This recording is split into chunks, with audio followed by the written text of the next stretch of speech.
আসসালামু আলাইকুম। আলহামদুলিল্লাহ। আমরা আমাদের সেই পুরাতন চেনা জায়গায় আবারও নতুন করে কোয়েল পাখি তুলতে পেরেছি আলহামদুলিল্লাহ। এখানেই সর্বশেষ আমাদের ডিম পাড়া কোয়েল পাখিগুলো এখান থেকে সবগুলা ভাইরাসে আক্রান্ত হয়ে সবগুলা শেষ হয়ে গেছে।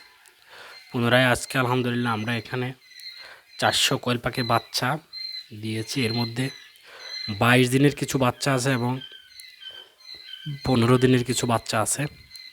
এই দুই মিলে আমরা প্রায় 400 বাচ্চা আজকে এখানে তুলেছি। তো আলহামদুলিল্লাহ খুবই ভালো লাগতেছে এবং চমৎকার লাগতেছে যে অনেক দিন পরে আবার নতুন করে চেনা জায়গায় কোয়েল পাখির বাচ্চা দিয়ে পরিপূর্ণ করলাম। তো অবশ্যই এই ঘরে আসলে আমরা রাখবো না বেশি দিন, কিছুদিন থাকবে এই ঘরে। কিছুদিন থাকার পরে আবার আমরা এদেরকে সরিয়ে ফেলবো। তো এদিকে দেখছেন আমাদের আরেকটা ব্রুডারের মধ্যে ব্রুডিং চলছে আপাতত বাচ্চা। তো আমরা এখান থেকে সরিয়ে ফেলবো, এটা আমাদের মূলত বোর্ডিং ঘর হিসেবে থাকবে। এটা খাঁচা অর্ডার করেছি, ইনশাল্লাহ খুব শীঘ্রই খাঁচাটি আসবে।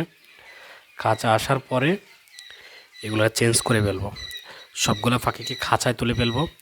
আপনারা যারা কোয়েল পাখি পালন করেন, কোয়েল পাখি পালন করার ক্ষেত্রে লিটারে কোয়েল পাখি পালন করলে কোয়েল পাখি প্রচুর পরিমাণ রোগে আক্রান্ত হয়, রোগ প্রতিরোধ ক্ষমতা কমে যায় এবং কোয়েল পাখির পাগুলো দ্রুত অসুস্থ হয়ে যায়। কিন্তু যদি আপনারা লিটারে না পালন করে যদি আপনারা এটাকে খাঁচায় পালন করেন তাহলে ডিমের প্রোডাকশনও ভালো থাকবে, কোয়েল পাখির রোগ প্রতিরোধ ক্ষমতা বেশি থাকবে এবং কোয়েল পাখির রোগে আক্রান্ত হওয়ার সম্ভাবনা থাকবে খুব কম ক্ষীণ। তো লিটারে পালা অনেকগুলো অসুবিধা আছে।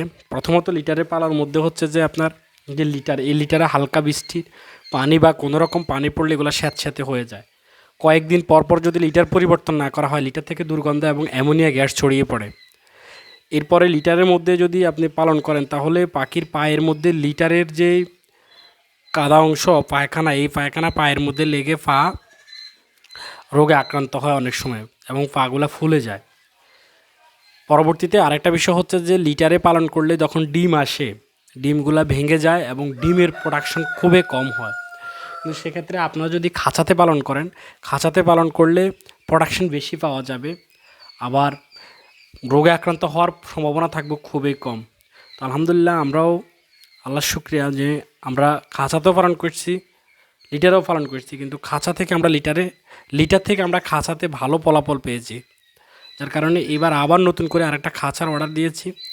তো খাঁচাটা আসার পরে ইনশাল্লাহ আমরা সবগুলা পাখিকে খাঁচায় তুলে ফেলবো। আমরা ডিমের জন্য কোনো পাখিকে আমরা লিটারে পালন করব না। তো আপনারা যারা কোয়েল পাখি পালন করতে চাচ্ছেন, এই মুহূর্তে কোয়েল পাখি আসলেই রিস্কি পালন করা, বিভিন্ন ভাইরাসে আক্রান্ত হচ্ছে আর পাখি মারা যাচ্ছে এই মুহূর্তে খুবই বেশি। বৃষ্টি রোদ দুটার কারণে পাখি আসলে পরিবেশের সাথে অ্যাডজাস্ট করতে না পারার কারণে পাখি বারবার অসুস্থ হচ্ছে এবং পাখি মারা যাচ্ছে। বি কেয়ারফুল যারা এই কোয়েল পাখি পালন করছেন। আর এই সময় গরমের কারণে কোয়েল পাখির ডিমের প্রোডাকশন কম। যদিও আমরা বলে থাকি কোয়েল পাখির 85 থেকে 95% পর্যন্ত ডিমের প্রোডাকশন আসে, কিন্তু এই মুহূর্তে ডিমের প্রোডাকশন কম, সেটা 60-এ চলে আসে বা 70-এর নিচেও আসে। তো এই মুহূর্তে নতুন যারা শুরু করতে চাচ্ছেন তারা আর 1 থেকে 2 মাস পরে যদি শুরু করেন তাহলে আপনারা ভালো করতে পারবেন। তো কৃষি সম্পর্কিত যে কোনো তথ্য এবং পরামর্শের জন্য যোগাযোগ করতে পারেন, ইনশাল্লাহ আপনাদেরকে ভালো তথ্য দিয়ে হেল্প করার চেষ্টা করব। ভালো থাকবেন। আসসালামু আলাইকুম রহমতুল্লাহ।